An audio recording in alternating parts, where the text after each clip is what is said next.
함께 오늘 말씀 찾아서 보겠습니다. 오늘 말씀은 고린도전서 2장 10절 말씀 한 절입니다. 고린도전서 2장 10절 말씀입니다. 제가 한번 읽고 한 번 더 같이 읽으면 좋겠습니다. 제가 먼저 읽겠습니다. 오직 하나님이 성령으로 이것을 우리에게 보이셨으니 성령은 모든 것 곧 하나님의 깊은 것이라도 통달하시니라. 우리 함께 읽습니다. 이것을 우리에게 보이셨으니 성령은 모든 것 곧 하나님의 깊은 것이라도 통달하시느니라. 아멘. 오늘 말씀의 제목은 성령의 조명과 계시입니다. 우리가 날마다 예배 때 고백하는 고백이 있죠. 어떤 고백이죠? 사도신경, 사도신조라고도 하죠. 사도신경에 처음 초반부에 어떠한 내용이 있나요? 전능하사 천지를 만드신 하나님 아버지를 내가 믿사오며, 그 다음에는 그 외아들 우리 주 예수 그리스도를 믿사오니, 이렇게 성부 하나님이, 우리가 성부 하나님을 믿는다라는 고백, 성부 하나님이 등장하고, 그 다음에 이어서 성자 하나님 곧 예수님에 대해서 고백하고 있는 장면입니다. 그 다음에 어떠한 내용이 이어지나요? 성령으로 잉태하사 동정녀 마리아에게 나시고, 즉 성부 하나님, 성자 하나님 곧 예수님 뿐만 아니라 성령 하나님도 우리가 이렇게 믿고 있다라고 신앙 고백에 고백하고 있습니다. 성경에 가장 중요한 내용들을 이렇게 엑기스로 짜서 만든 그 사도신경에서도 가장 중요한 부분인 첫째 부분에 바로 성부와 성자 그리고 성령 하나님에 대해서 말하고 있는 것입니다. 이렇게 중요한 삼위일체 하나님, 그런데 우리는 무언가 성부 하나님 그리고 성자 하나님 곧 예수님께는 조금 집중하는 것처럼 보이지만 성령 하나님께는 조금 약간은 소홀히 하는 모습이 있는 것 같습니다. 오늘 말씀을 통해 삼위일체 되시는 하나님 되시는 성령 하나님에 대하여서 조금 더 알아보고 더욱더 귀하게 여기는 시간이 되었으면 합니다. 혹시 여러분들한테 지금은 물론 없으시겠지만 학창시절에 별명이 있으셨나요? 네. 혹시 제 별명은 뭐였는지는 모르시죠? 네. 제가 초등학교 때는 푹신이었습니다. 왜 푹신이었을까요? 아니요. 제가 머리가 곱슬머리라서 친구들이 이렇게 머리를 만지면은 푹신하다 그래서 막 푹신이라고 그랬습니다. 그리고 중고등학교 때는 사실 제가 여기 평안교회 지금 이제 5년 됐는데 저한테 아직 말씀해 주신 분이 없었는데, 제가 중고등학교 때는 좀 많이 들었던 별명이 있거든요. 바로 그 마라토너 황영조. 약간 닮았나요? 네. 중고등학교 때는 저한테 막 제 이름보다도 영조야 막 이런 이름을, 별명을 많이 불렀습니다. 또 뭐 별명까지라고는 그렇지만은 제 또 다른 이름으로는 뭐 쌍둥이 형이라는 말도 많이 들었습니다. 어찌 보면 이렇듯 주위의 친구들이나 주변 어른들은 제 외모나 혹은 저의 특징들을 꼬집어서 이렇게 다른 이름을 만들어 주곤 했습니다. 이렇게 사람 개개인마다 가지고 있는 특징으로 이루어진 별명은 비단 저 혹은 여러분들, 우리 사람뿐만 아니라 오늘 살펴볼 성령님도 가지고 계십니다. 여러분, 성령님의 또 다른 이름, 별명 혹시 알고 계시나요? 역시 잘 알고 계시네요. 네. 성령님의 또 다른 별명, 다른 이름은 바로 보혜사 성령님이라고 많이 하죠. 네. 보혜사라는 별명을 가지고 있습니다.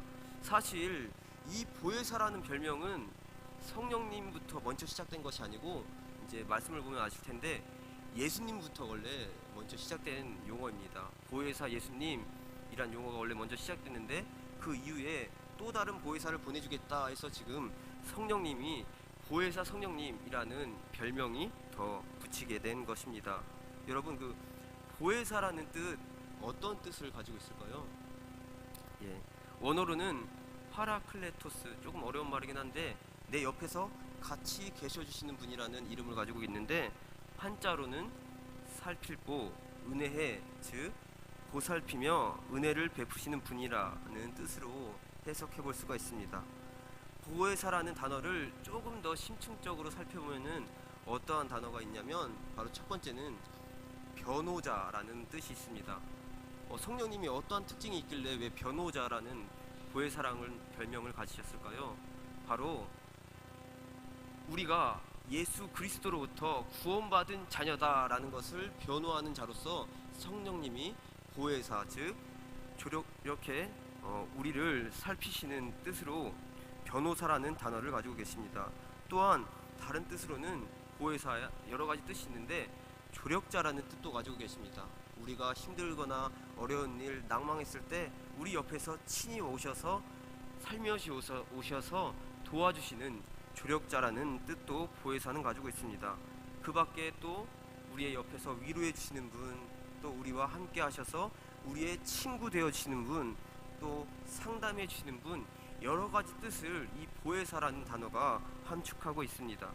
삼일체 되시는 성령 하나님이자 우리에게 보혜사로 임하시는 성령님, 더 자세히는 조력자, 위로자, 친구, 나와 함께 하시는 그 성령님에 대해서 오늘 말씀을 통해 조금 더 살펴보기를 원합니다. 그런데 여러분, 이 성령님은 누가 주셨을까요? 성령님 누가 주셨을까요? 325년에 니케아 공회라는 그런 회의가 열렸습니다. 그때 이제 우리가 고백하는 사도신경 말고 그 전에 원래 더 오래되었던 니케아 신조라는 고백인문이 있습니다. 그 니케아 신조에서는 성령 하나님에 대해서 조금 더 자세하게 말하고 있는데, 그 내용을 제가 중략해서 읽어보면 이렇습니다. 주님이시오 생명을 주시는 성령을 믿사오며 이는 성부 성자로부터 나셨고 성부와 성자와 함께 예배와 영광을 받으실 분이시며 예언자들에 의해 말씀하신 분이시라. 네, 이 니케아 신조에서 나온 것처럼 성령님은 어떻게 누가 주셨다고 말하고 있나요?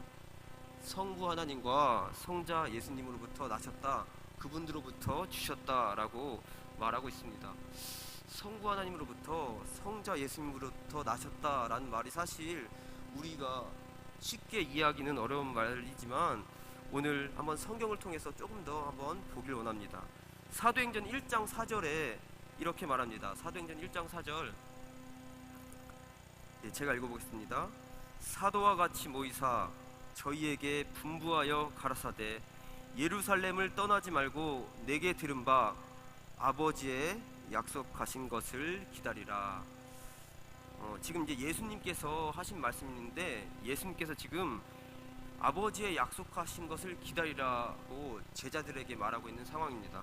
지금 이 사도행전 1장 4절에 이 상황이 어떠한 상황이냐면, 예수님께서 고난 받으시고 이제 죽임 당하시고 십자가에서 돌아가신 후에 사흘 만에 다시 살아나셔서 부활 후에 이제 제자들에게 나타나셔서 하시는 말씀입니다. 제자들에게 내가 이제 앞으로 이 땅에 없고 조금 있으면은 저 하늘나라에 하늘보좌에 올라갈 터인데 너희가 내가 없다고 염려하지 말고 너희는 예루살렘에서 기다려서 내가 보낼 이 어떤 것을, 아버지의 약속하신 것을 기다리라 라고 예수님께서 지금 친히 자신의 제자들에게 말하고 있는 것입니다. 과연 지금 예수님께서 말씀하신 것, 아버지의 약속하신 것, 이것이 무엇일까요? 이제 남아있는 그 당시 이스라엘 땅에 남아있는 제자들을 향하여서 혹시 예수님께서 어마어마한 돈을 남겨주셨을까요? 아니면 어마어마한 대궐 같은 집을 남겨주셨겠습니까? 그것이 아니라 예수님께서 보내주시고 남겨주신 것은 바로 성령님임을 우리는 말씀을 통해 확인할 수 있습니다. 사도행전 2장 33절 말씀 한번 보시겠습니다. 2장 33절, 우리 한 절이니까 한번 읽어보겠습니다. 시작.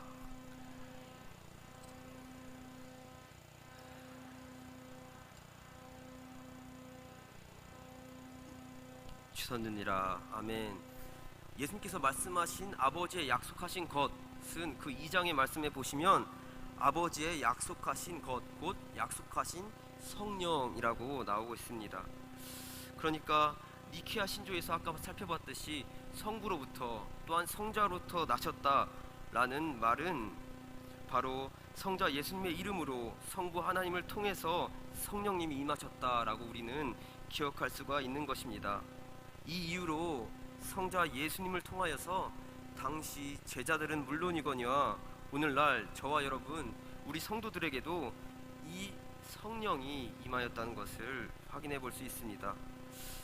물론 이제 옛날 중세 때 이제 동방교회하고 막 서방교회하고 이렇게 다툴 때가 있었는데, 그때 성령님이 성부와 성자로부터 나신 게 아니고 성부 하나님으로부터만 나셨다라는, 조금 어려운 말이지만 뭐 필리오케 논쟁이라고도 있긴 있었는데, 사실 이러한 논쟁은 크게 의미는 없는 것 같습니다. 왜냐하면 우리 이 유한한 인간이 무한한 하나님을, 성령을 이해하는 것은 한계가 있기 때문입니다. 때문에 우리가 이 오늘 성경이 말하는 것만 눈여겨본다면 삼위일체 되시며 또한 보혜사 성령님 되시는 성령 하나님, 곧 성부 하나님과 성자 예수 그리스도의 그 통하여서 우리들에게 임하였다는 사실을 오늘 다시금 알았으면 좋겠습니다.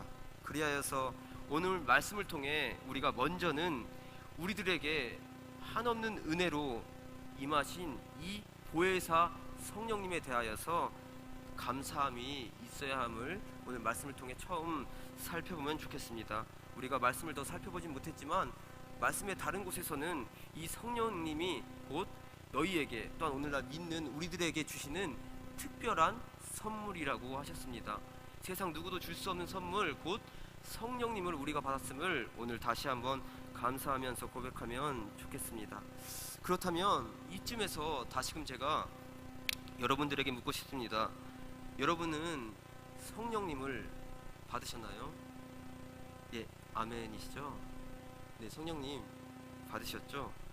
성부 하나님과 성자 예수 그리스도 믿음을 통하여서 우리는 받았습니다. 또한 성부 하나님과 성자 하나님 곧 예수 그리스도로 믿음을 통하여서 우리는 성령을 받았고, 또한 이곳에는, 이 교회에는 성령을 받은 한 사람 한 사람, 한 분 한 분이 모여서 교회를 이룬 것을 우리는 알 수 있습니다. 그렇다면 여러분, 내가 또한 여러분이 성령 받았다는 것을 어떻게 확인해 볼 수 있을까요? 어떻게 증거해 볼 수가 있을까요? 고린도전서 12장 3절 이렇게 말하고 있습니다. 그러므로 내가 너희에게 알게 하노니 하나님의 영으로 말하는 자는 누구든지 예수를 저주할 자라 하지 않고, 또 성령으로 아니하고는 누구든지 예수를 주시라 할 수 없느니라. 아멘. 이 말씀을 통해 우리가, 여기 모인 우리가 성령을 받았다는 증거를 어떻게 할 수 있죠? 혹시 여기서 예수님을 저주하시는 분이 없으시죠? 네. 또 성령, 또 예수를 나의 주인으로 아직 고백하지 못하시는 분도 계시겠지만 거의 다 고백하시는 줄로 알고 있습니다. 때문에 우리는 예수님을 나의 구원자, 나의 주인으로 인정하고 따르는 자는 성령을 받은 자라라고 확실하게 말씀드릴 수 있다는 것입니다. 다시금 제가 여러분들한테 묻겠습니다. 우리 성령을 받은 성도들을 받으시죠? 네, 아멘. 오늘 이렇게 하나님을 따르며 또한 이 자리에 예배를 드리는 저와 여러분, 예수 그리스도 그 십자가, 약 2000년 전에 그 십자가가 나의 죄 때문에 나의 죄를 사하시려고 돌아가신 그 예수님이 나의 주인이라는 사실을 고백하는 저와 여러분, 우리들은 모두가 온전히 성령은 받은 자로 확실하게 말씀드릴 수 있다는 것입니다. 삼위일체 하나님 되시는 성령, 또한 아버지의 약속하신 성령, 또 다른 말로 진리의 성령, 보혜사 되셔서 나의 삶을, 또한 우리 교회를 도우시고 보호하시고 인도하시고 또한 위로하시는 그 성령, 친구 되시는 성령님을 오늘 우리는 받았음을 말씀을 통해 살펴보았습니다. 혹시나 이곳에 모인 계신 분들 중에서 아직 내가 예수님을 나의 구원자로, 나의 주인으로 믿지 못하시는 분들이 계시다면, 그래서 아직 나는 성령을 받지 못해서 너무나 안타깝다, 라고 생각하는 분들이 계시다면 앞으로 우리 이 평안교회에서 함께 기도하며 간구하며 꾸준한 신앙생활을 통해서 예수님을 나의 주인으로 고백하고 성령을 받는 한 사람 한 사람으로 변화되는 그런 분들이 될 줄 믿습니다. 그렇다면 이제까지 우리는 성령을 받은 성도이고 또한 성령을 받은 교회임을 보았습니다. 이것이 참 이루 말할 수 없는 은혜입니다. 그렇다면 이번에는 한번 성령 받은 자의 특징을 알아보길 원합니다. 성령 받은 자의 특징이 무엇일까요? 예를 들면 여기 계신 저와 여러분, 우리는 성령을 받은 자들입니다. 쉽게 말하면 우리의 특징이 무엇일까요? 성령 받은 자들의 특징. 저와 여러분에게 예수 그리스도를 믿고 믿음을 통하여서 성령을 받은 후 우리들의 삶이 어떻게 변했습니까? 그 특징을 한번 살펴보자면, 일반적으로 우리가 성령을 받았다고 하면 겉으로 나타난 외적인 은사를 중요하게 여깁니다.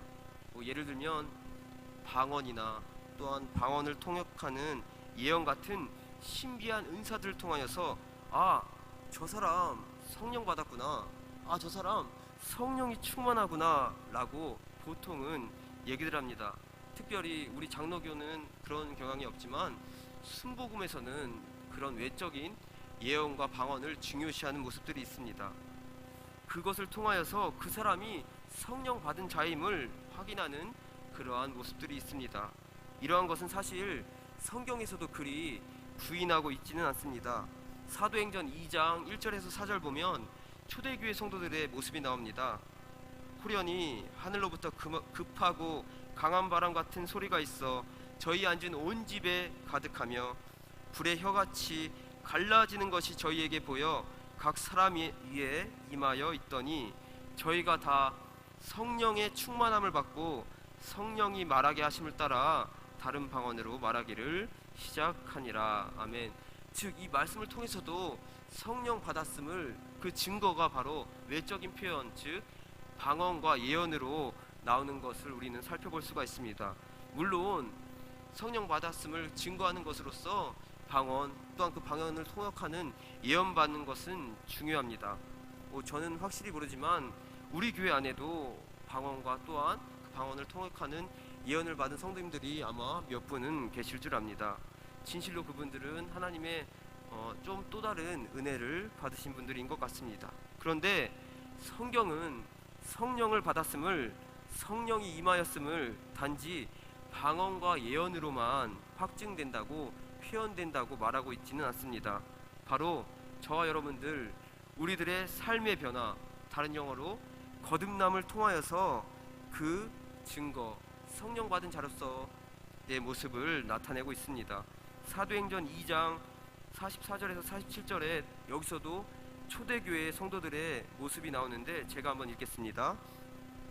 믿는 사람이 다 함께 있어 모든 물건을 서로 통용하고 또 재산과 소유를 팔아 각 사람의 필요에 따라 나눠주고 날마다 마음을 같이하여 성전에 모이기를 힘쓰고 집에서 떡을 떼며 기쁨과 순전한 마음으로 음식을 먹고 하나님을 찬미하며 또 온 백성에게 칭송을 받으니 주께서 구원받는 사람을 날마다 더하게 하시니라. 그러니까 하나님의 은혜로 성령을 받은 이 초대교회 성도들은 이들의 외적인 표징, 즉 방언과 예언으로도 이 초대교회 성도들이 성령님을 받았음이 확인되었지만 그와 동일하게 이들의 이러한 초대교회 성도들의 삶의 변화를 통하여서 자신들이 성령 받은 자임을 자연스럽게 보여주고 있다는 것입니다. 성부 하나님과 성자 예수님을 통한 성령님의 강권적인 역사, 그 성령 받은 자의 특징을 한마디로 정의해 볼 수가 있습니다. 바로 성령의 조명과 계시를 통한 삶의 변화와 거듭남의 역사인 것입니다. 예전에 이기적이고 자신들만 알았던 예수 그리스도를 믿기 전에 그 어리석었던 생활에서 지금 초대교회 성도들이 변화하여서 서로의 물건을 아끼지 아니하고 필요에 따라 나눠주며 성전에 모이기를 힘쓰며 기도에 힘쓰는 이 초대교회 성도들의 모습은, 이들의 삶의 변화는 곧 예수님을 나의 구주로 영접하고 그 이후에 성령을 받아 충만함으로 입은 그런 모습이라는 것을 저와 여러분이 확인해 볼 필요가 있다는 것입니다. 곧 이들이 변화는 성령의 조명과 계시를 통하여서 가능하게 되었다는 것입니다. 제가 약 10년 전쯤에 친구들과 함께 기차 여행을 간 적이 있습니다. 제가 이제 10년 전이면은 한 21살, 22살 때였는데 이제 처음 가는 여행이라서 떨렸습니다. 너무. 또 이제 집 밖을 나오는, 제가 이제 집이 원래 인천인데 인천에서 기차 여행을 오래 타고 아마 2010년 12월 31일이었던 것 같아요. 제가 어디로 여행을 갔을까요? 아, 예. 1월 1일 새해 첫 해를 한번 보려고 친구들과 함께 기차를 타고 정동진을 떠나갔습니다. 너무나 설레는 마음에 막 기차에서 뭐 사이다도 먹고 계란도 먹고 너무나 즐거운 여행이었습니다. 물론 다 남자들이었기 때문에 조금은 지루했는데 그래도 엄청 재밌는 여행이었습니다. 그렇게 인천에서 막 기차를 타고 버스를 타고 갈아타서 도착한 그 정동진. 그런데 제 생각보다는 그렇게 막 TV에서 보는 것처럼 멋져 보이지가 않았습니다. 아니, 멋지지 않았을 뿐더러 아예 앞이 보이지가 않았습니다. 떠오르는 첫 해, 1월 1일의 해를 바라보기 위해서 무슨 바위 같은 비슷한 데에서 이제 친구 10명이 서서 새벽부터 이제 그 해를 바라보느라고 서 있었는데 너무 어두워서 당장 제 옆에 있는 친구들의 모습은 물론이거니와 제가 서 있는 바위의 모습, 또한 저 앞에 보이는 저 바다의 모습들도 전혀 보이지가 않았습니다. 그래서 제 마음속에는 실망이 조금씩 잦아들었습니다. 아니, 인천에서부터 이렇게 힘들게 왔는데 아무것도 안 보이네 라는 마음이 있었습니다. 그런데 새벽녘이 조금씩 밝아오고 새벽 4시가 되고 또한 4시 반이 되고 조금씩 밝아오자 해가, 저 멀리서 1월 1일의 첫 해가 뜨이는 모습이 느껴졌습니다. 그러면서 지금까지 내 앞에 전혀 보이지 않았던 아름다운 바위의 모습들, 또한 내 옆에 친구들의 모습들, 또한 주위에서 너무나 즐겁게 그렇게 웃고 있는 그런 주변 사람들의 모습이 한눈에 들어오게 되었습니다. 너무나 아름다운 모습이었습니다. 저의 마치 이러한 경험담처럼 어두움만 있을 때는 그 어떤 것도 명확히 분간할 수 없고 앞을 볼 수가 없습니다. 초대교회 성도들이 예수님을 믿기 전에는, 성령을 받기 전에는 하나님의 나라가, 하나님의 말씀이, 그 진리가 온전히 보이지 않았고 깨닫지 못했습니다. 왜냐하면 세상의 더러운 영이 그들의 눈을 가로막고 있었기 때문입니다. 하지만 하나님께서, 그리고 예수 그리스도께서 보여주신 성령을 통하여서 초대교회 성도들은 성령의 조명과 계시로 새롭게 눈이 띄어졌고 새로운 세상을 보게 되었으며 자신의 예전의 삶들은 정리하고 완전히 새로운 사람으로 바뀌게 된 것입니다. 그런데 성경은 비단 초대교회 성도들만이 성령의 조명과 계시를 받았다고 말하고 있지는 않습니다. 성령의 조명과 계시를 받은 이는 초대교회 성도들 뿐만이 아니라 저와 여러분, 우리가 익히 알고 있는 바울이라는 사람에게도 그 성령의 조명과 계시가 명확히 나타납니다. 사도행전 9장 보시면은 이제 사울의 이야기가 나오는데, 여러분 원래 바울이 어떤 사람이었나요? 바울이 원래 처음부터 예수님을 열심히 믿던 사람이었나요? 아니죠. 네.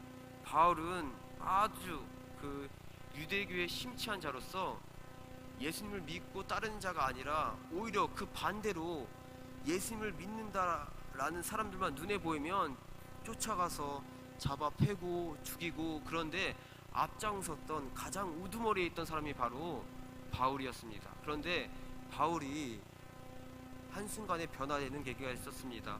바로 다메섹이란 곳에서 예수님의 음성을 듣고 하나님을 만나고 성령님을 만나게 됩니다. 사도행전 9장 4절 9절에서 이렇게 말합니다. 사울이 땅에서 일어나 눈은 떴으나 아무것도 보지 못하고 사람의 손에 끌려 다메섹으로 들어가서 사흘 동안을 보지 못하고 식음을 전폐하니라. 그러니까 지금 예수님의 음성을 듣고 바울은 식음을 전폐하면서 앞도 보지 못하는 상황 가운데 있었던 것입니다. 이렇게 완전히 좌절하고 낙담하고 앞을 보지 못한 상황 가운데 빠져있던 바울에게 누가 찾아갑니까? 예수 그리스도께서 바로 한 사람, 아나니아 한 사람을 보냅니다.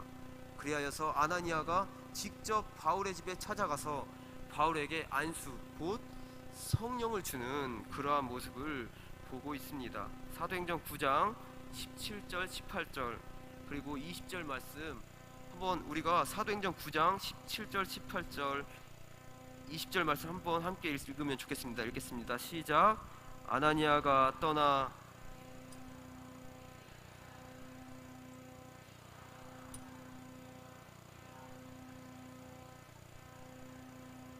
너로 다시 보게 하시고 성령으로 충만하게 하신다 하니 즉시 사울의 눈에서 비늘 같은 것이 벗어져 다시 보게 된지라.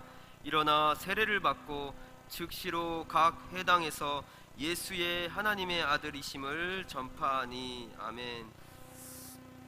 지금 이 말씀, 그러니까 낙담하고 좌절하고 있던, 앞이 전혀 보이지 않았던 이 바울에게 아나니아를 통한 그 성령의 임하심이 온전히 나타나게 됩니다. 예수님과의 영적인 만남을 통하여서 또한 아나니아를 통한 성령의 조명과 계시를 통하여 바울은 그동안 감겨져 있고 보이지 않았던 그 두 눈에 비늘 같은 것이 벗겨지면서 자연스럽게 하나님 아버지께서 주신 세상, 곧 성령님의 조명과 계시를 통한 그런 새로운 세상을 바라볼 수 있게 된 것입니다. 예수를 죽이는데 앞장섰던 이 무자비한 자가 이제는 돌이켜 예수가 하나님의 아들이심을 자기네 목숨도 아끼지 아니하고 가감없이 전파하는 자로 삶의 변화가 나타나는 것입니다. 이와 같이 성령의 조명과 계시는 그로 인하여서 눈이 완전히 새롭게 띄어지는 그 역사는 초대교회 성도들 뿐만 아니라 우리가 지금 살펴본 바울에게서도 동일하게 나타나는 것입니다. 또한 이러한 성령을 통하여서 우리가 새롭게 눈이 띄어지는 그러한 역사는 초대교회 성도들, 또한 바울, 또한 성경에 여러 가지 많은 분들이 있지만 한 사람, 니고데모라는 사람에게도 동일하게 나타납니다. 하나님께서 어느 날 니고데모에게 말씀을 하십니다. 하나님의 나라를 보려면 거듭나야 한다, 즉 다시 태어난다 라고 어느 날 하나님 예수님께서 니고데모에게 말합니다. 그때 니고데모가 예수님께 질문합니다. 아니 예수님, 사람이 어떻게 다시 태어납니까? 그러면 다시 엄마 뱃속에 들어갔다 나와야 됩니까? 그게 말이나 되는 소리입니까? 라고 니고데모가 오히려 그것이 이상하다고 예수님께 이상하다고 다시 말하는 장면입니다. 그때 예수님께서 니고데모에게 이렇게 말씀을 하십니다. 진실로 진실로 내가 이르노니 사람이 물과 성령으로 나지 아니하면 하나님 나라에 들어갈 수 없느니라. 여기에서 물은 곧 하나님의 말씀이라고 우리가 볼 수 있는데, 물과 성령으로 네가 나지 않으면, 그러니까 하나님 나라에 들어갈 수 없다. 즉 성령의 조명과 계시, 성령의 세례를 통하여서 내가 예수 그리스도를 영접한 후 새 사람이 되어 다시 태어나야만, 새롭게 눈을 떠야만 저 하나님 나라를 볼 수 있다라고 이 니고데모를 통해서도 예수님이 말씀하시는 장면입니다. 지금까지 성령을 통한 조명과 계시, 그리고 거듭남과 또한 그 이후의 삶의 변화, 당시 이 성경이 쓰여진 시대에만, 초대교회 성도들에게만, 혹은 바울에게만, 혹은 니고데모에게만 적용되어지는 말씀이겠습니까? 아닙니다. 성령의 역사는, 성령의 그런 임하심은 그렇게 한정짓는 것은 옳지가 않습니다. 우리가 성령의 역사를 제한시키는 것은 옳지가 않은 것입니다. 하나님께서는 이 당신은 물론이거니와 옛날이나 또한 지금이나 어제나 오는 일이나 내일이나 영원토록 이 성령님, 성령 하나님을 통해서 역사 안에서 일하신다는 것을, 또한 저와 여러분들 우리의 삶 안에서 일하신다는 것을 말씀을 통해 깨달아야 하는 것입니다. 때문에 성령의 역사, 성령의 조명과 계시는 오늘날 저와 여러분, 그리고 아직 예수 그리스도를 나의 구주로 고백하지 못한 모든 이들에게 적용되어지는 은혜의 말씀이라는 것입니다. 특별히 오늘날 우리는 이 성령의 조명과 계시를 확실하게 느낄 수 있는 방법이 있습니다. 물론 이 성령의 조명과 계시, 하나님의 능력으로 아주 드물게 나는 하나님으로부터, 성령님으로부터 계시를 받았다, 직통 계시를 받았다 라는 사람들이 간혹 나타나긴 하지만 사실 그러한 모습은 조금 위험합니다. 왜냐하면 우리에게는 이미 완전한 100%의 계시, 완전한 이 성경이 있기 때문입니다. 우리에게는 하나님의 말씀이 담긴 예수님의 구원의 역사가 담긴 이 성경을 성령의 조명과 또한 계시를 통해 확실히 볼 수 있는 것입니다. 우리가 이 기록되어진 하나님으로부터 쓰여진, 또한 원저자 성령으로부터 쓰여진 이 성경 말씀을 성령이 가르쳐 주시는 대로 배우고 깨닫고 기억하고 또한 새로이 볼 수 있는 것입니다. 여러분 혹시 어거스틴이라고 아시나요? 예, 어거스틴, 옛날 우리 기독교에서 아주 유명한 분이신데, 이 어거스틴이란 분이 이러한 말을 했습니다. 성령의 조명과 계시에 관하여서 우리 육신의 눈이 만물을 보기 위해서는 빛이 필요합니다. 빛이 비치기만 하면 눈을 뜨고 모든 것을 다 볼 수 있습니다. 그러나 우리 마음의 눈은 스스로 떴다 감았다 하지는 못합니다. 마음의 눈은 오직 성령이 오셔서 열어주셔야만 합니다. 이것을 조명이라고 합니다. 하나님이 열어주시지 않으면, 성령이 감동하셔서 열어주시지 않으면 우리는 이 성경을 1000번을 읽어도 그 속에 있는 진리를 깨닫지 못합니다 라고 어거스틴이 이렇게 말을 했는데, 그 후에 어거스틴과도 비슷하게 유명한, 어거스틴의 영향을 많이 받은 칼빈이라는 사람이 있습니다. 칼빈 아시죠? 예, 우리 장로교 역사에서 굉장히 중요한 분인데, 이 칼빈도 성령의 조명과 계시에 대하여서 이렇게 말을 했습니다. 우리가 한번 성령의 손에 이끌려서 하나님 말씀 앞으로 나가게 되면 우리의 지성과 마음이 전에는 전혀 깨닫지 못했던 하나님의 비밀한 일을 깨닫고 그 말씀을 기뻐할 수 있는 높은 경지로 끌어올려집니다. 그래서 날카로운 시력을 가지고 이전에는 보려고 해도 눈이 부셔서 보지 못하였던 것을 훤히 들여다볼 수 있게 됩니다. 이것을 조명이라고 합니다. 우리가 이렇게 말한 성령의 조명과 계시를 다시금 살펴보면 좋겠습니다. 제가 좋아하는 찬양이 한 곡 있습니다.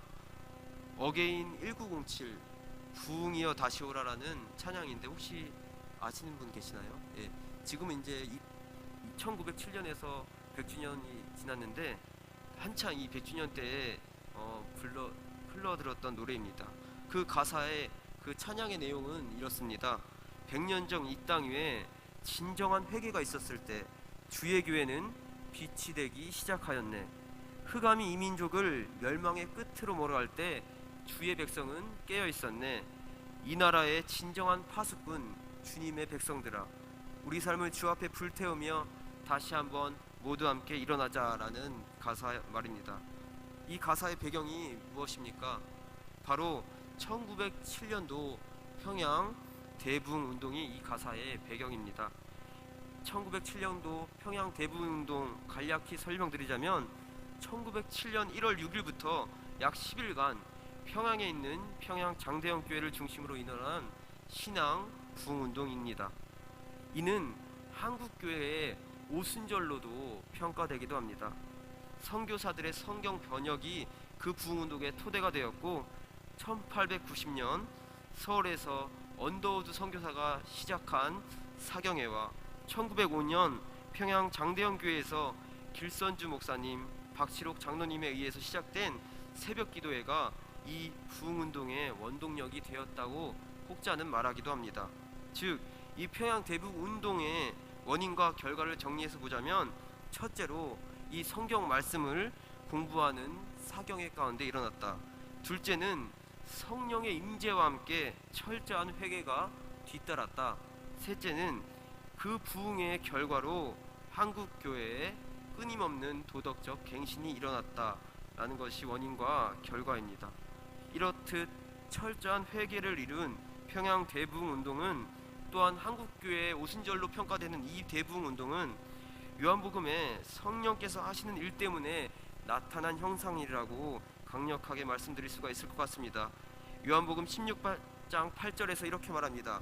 그가 와서 죄에 대하여 의에 대하여 심판에 대하여 세상을 책망하시리라. 이처럼 평양과 그 일대에 일어난 대부흥운동, 이것을 시작한 분들이 우리가 앞서 본 박치록 장로님이나 언더우드 선교사님이나 길선주 목사님이 이 부흥운동을 처음에 시작하시고 마치셨을까요? 물론 그분들이 도구가 된 건 사실입니다. 하지만 이 부흥운동을 시작하시고 마치신 이는 바로 우리 성령 하나님이신 것입니다. 성령의 조명과 계시를 통한 당시 역사가 흑암에 억눌리고 짓눌렸던 더러움의 앞을 볼 수 없었던 우리 한민족의 눈을 뜨게 하신 것입니다. 또한 그것은 오늘날도 동일하게 그 당시 사회와 같이 더러움과 죄악이 가득한 오늘날 우리 이 사회에도 이 땅에도 성령의 강력한 역사와 조명과 계시를 통해 회복과 부흥을 강구하는 소명이 저와 여러분들 가운데 있어야 하는 것입니다. 제가 예전에 군대를 전역한 후에 이 안경을 바로 바꿨습니다. 제가 안경을 왜 바꿨을까요? 이제 왠지 제가 스타일상 조금 좀 촌스러운 것 같아서 제가 안경을 바꾸면 이제 군대 전역 후에 또 이렇게 새롭게 어떤 여자친구도 생기고 또 새로운 삶을 살아보고자 제가 안경을 바꿨습니다. 그때는 검정색 뿔테로 아주 멋있게 조금 고가한 8만 원 정도에 주고 바꾼 기억이 있습니다. 그런데 사실 안경에서는 이 태보다는 알이 더 중요합니다. 당시 이제 안경사 아저씨께서는 저한테 새로 맞춘 안경에 한번 입김을 불어보라고 하셨습니다. 그래서 왜 입김을 불어보라고 하시지 해서 깨졌나 한번 확인해 보는 건가 해서 한번 계속 불어봤는데 아저씨가 이렇게 말씀하시는 것입니다. 이 안경은 다른 안경과는 다르게 그 안경에 입김을 불면 K마크하고 S마크가 나온다. 진짜일까 해서 제가 불었는데 진짜로 K마크하고 S마크가 있었습니다. 아저씨 말로는 보통의 안경집에서는 없고 이거는 공인된 안경, 아주 비싼 귀한 곳에서 가져온 것이기 때문에 이건 직사광선도 맞고 눈도 편한 안경이기에 그런 마크가 보인다고 안경사 아저씨께서 말을 하였습니다. 물론 저는 그런 말도 의미가 있긴 했지만 무엇보다도 군 생활 2년 동안 흐려져 있었던 제 시력이 이제 새롭게 안경을 맞추고 새롭게 도수를 맞춘 알을 통하여서 앞이 더 환하고 완전히 잘 보이게 되었다는 것이 고무적이었고 정말 더 새로운 세상을 본 느낌이었습니다. 우리는 삼위일체 하나님을 믿고 예수를 나의 주로 고백하는 자들입니다. 그래야여서 성령의 조명과 계시를 통하여 이 세상을 일반 사람들과는 다른 관점으로 또한 가치로 바라보고 이 땅에 썩어질 것이 아니라 영원한 것을 바라보는 자들로서 거듭났고 또한 그렇게 변화된 삶을 살아가려고 노력하고 있습니다. 그런데 안타깝게도 하루하루를 살아가면서 1년 1년을 살아가면서 나도 모르게 하나님께서 주신 그 초점이 성령님께서 주신 그 초점이 점점 약해지고 떨어지는 모습을 봅니다.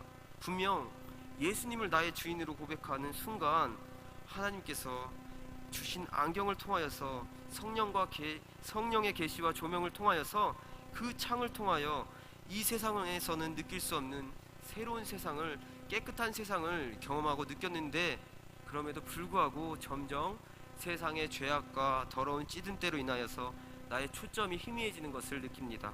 오늘 말씀을 통하여서 성령의 조명과 계시를 다시금 구하는 저와 여러분이 되기를 원합니다. 그리하여서 혹여나 흐려진 우리의 초점이 다시금 성령의 조명과 계시를 통해 깨끗한 도수를 가지고 세상을 향해 맞춰지는 것이 아니라 방향을 바꿔 하나님을 향해 맞춰지는 변화가 있기를 원합니다. 요한복음 14장 26절에 이렇게 말합니다. 보혜사 곧 아버지께서 내 이름으로 보내실 성령 그가 너희에게 모든 것을 가르치시고 내가 너희에게 말한 모든 것을 생각나게 하시리라. 말씀을 정리합니다. 오늘 삼위일체 하나님 되시는 성령님의 귀중함에 대해서 다시금 느껴보았습니다. 또한 보혜사 되시며 그런 성령님, 우리의 변호자, 조력자, 위로자, 상담자, 친구 되시는 성령님에 대해서 알아보는 시간이었습니다. 특별히 하나님으로부터 시작해서 예수 그리스도의 이름을 통해 주어지는 성령님의 역사하심을 살펴보았습니다. 성령님의 역사하심을 성경을 통한 성령의 조명과 계시를 다시금 깨닫는 시간이 되었습니다. 오늘 말씀 더욱더 살펴보지 못했지만 고린도전서 2장 10절과 11절에 이렇게 말합니다. 고린도전서 2장 10절과 11절 제가 먼저 읽고 같이 한번 읽으면 좋겠는데 제가 먼저 읽겠습니다. 오직 하나님이 성령으로 이것을 우리에게 보이셨으니 성령은 모든 것 곧 하나님의 깊은 것이라도 통달하시느니라. 사람의 사정을 사람의 속에 있는 영 외에는 누가 알리요? 이와 같이 하나님의 사정도 하나님의 영 외에는 아무도 알지 못하니라. 우리 함께 마지막으로 고린도전서 2장 10절 11절 말씀 읽겠습니다. 시작. 오직 하나님의 성령으로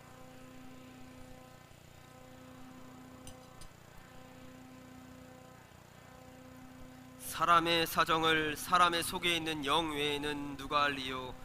이와 같이 하나님의 사정도 하나님의 영 외에는 아무도 알지 못하느니라. 아멘. 삼일체 하나님 되시고 보혜사 되시는 우리 안에 임하여 주신 성령님께 감사를 올려드리는 오늘 하루가 되었으면 좋겠습니다. 또한 성령의 다함 없는 은혜, 조명과 계시를 통하여서 성경을 온전히 바라보게 하시고 성경을 깨닫게 하시고 또한 이 어지러운 세상을 온전히 깨닫게 하시는 하나님께 또한 성령님께 감사드리는 우리 평안의 성도님들 되셨으면 좋겠습니다. 우리 함께 이어서 기도하면 좋겠습니다. 먼저 첫 번째로 오늘 말씀을 통해 보셨듯이 우리가 내 능력과 내 지식이 아니라 성령의 능력, 성령의 은혜, 그 조명과 계시를 통하여서 나의 가리워진 눈이 밝혀져서 하나님을 바라보고 또한 하나님께서 만드신 이 세상을 바라보고 또한 아버지께서 주신 이 성경을 온전히 바라보게 해달라고 기도해 주셨으면 좋겠습니다. 특별히 두 번째로 기도할 것은 제가 생각하기에 평양 대붕 운동과 또 우리 교회도 굉장히 밀접한 것 같습니다. 특별히 우리 교회 전신이 또 이름도 그와 비슷한 이름이었고 우리 교회가 다른 것이 아니라 성령 하나님의 인도하심을 통하여서 온전히 회개하고 또한 회복하고 부흥되게 해달라고 성령의 충만함이 있게 해달라고 우리 교회를 위해서 두 번째로 기도해 주셨으면 좋겠습니다. 또한 세 번째로 나라와 민족을 위하여서 또한 우리 교회를 위하여서 특별히 우리 담임 목사님 여간의 강건함을 위하여서 또한 여러분 가지고 계신 개인의 기도 제목 가지고 같이 한번 기도하는 시간이 있었으면 좋겠습니다. 기도합니다. 하나님 아버지 감사합니다. 오늘 우리 이 미천한 인간이 조금이나마 성령 하나님에 대해서 성경을 통해 보는 시간을 가졌습니다. 너무나 놀랍고 은혜로우신 그 성령 하나님, 특별히 우리에게 찾아오신 그 성령님을 그 성령의 조명과 계시를 통하여서 우리가 이 땅을 살아갈 때 넉넉히 승리하며 살 수 있도록 인도하시고 또한 가려져진 눈이 성령 하나님의 조명과 계시를 통하여서 밝혀주셔서 이 세상을 바로 보고 또한 성경을 바로 보고 아버지의 뜻 따라 온전히 살아갈 수 있도록 우리 이곳에 모인 한 사람 붙잡아 주셨고 또한 성령의 충만함을 통하여서 우리 교회를 회복시키고 또한 회개시키고 부흥시키는 역사가 일어날 수 있도록 아버지 하나님 함께하여 주옵소서. 감사합니다. 예수님의 이름으로 기원합니다. 아멘.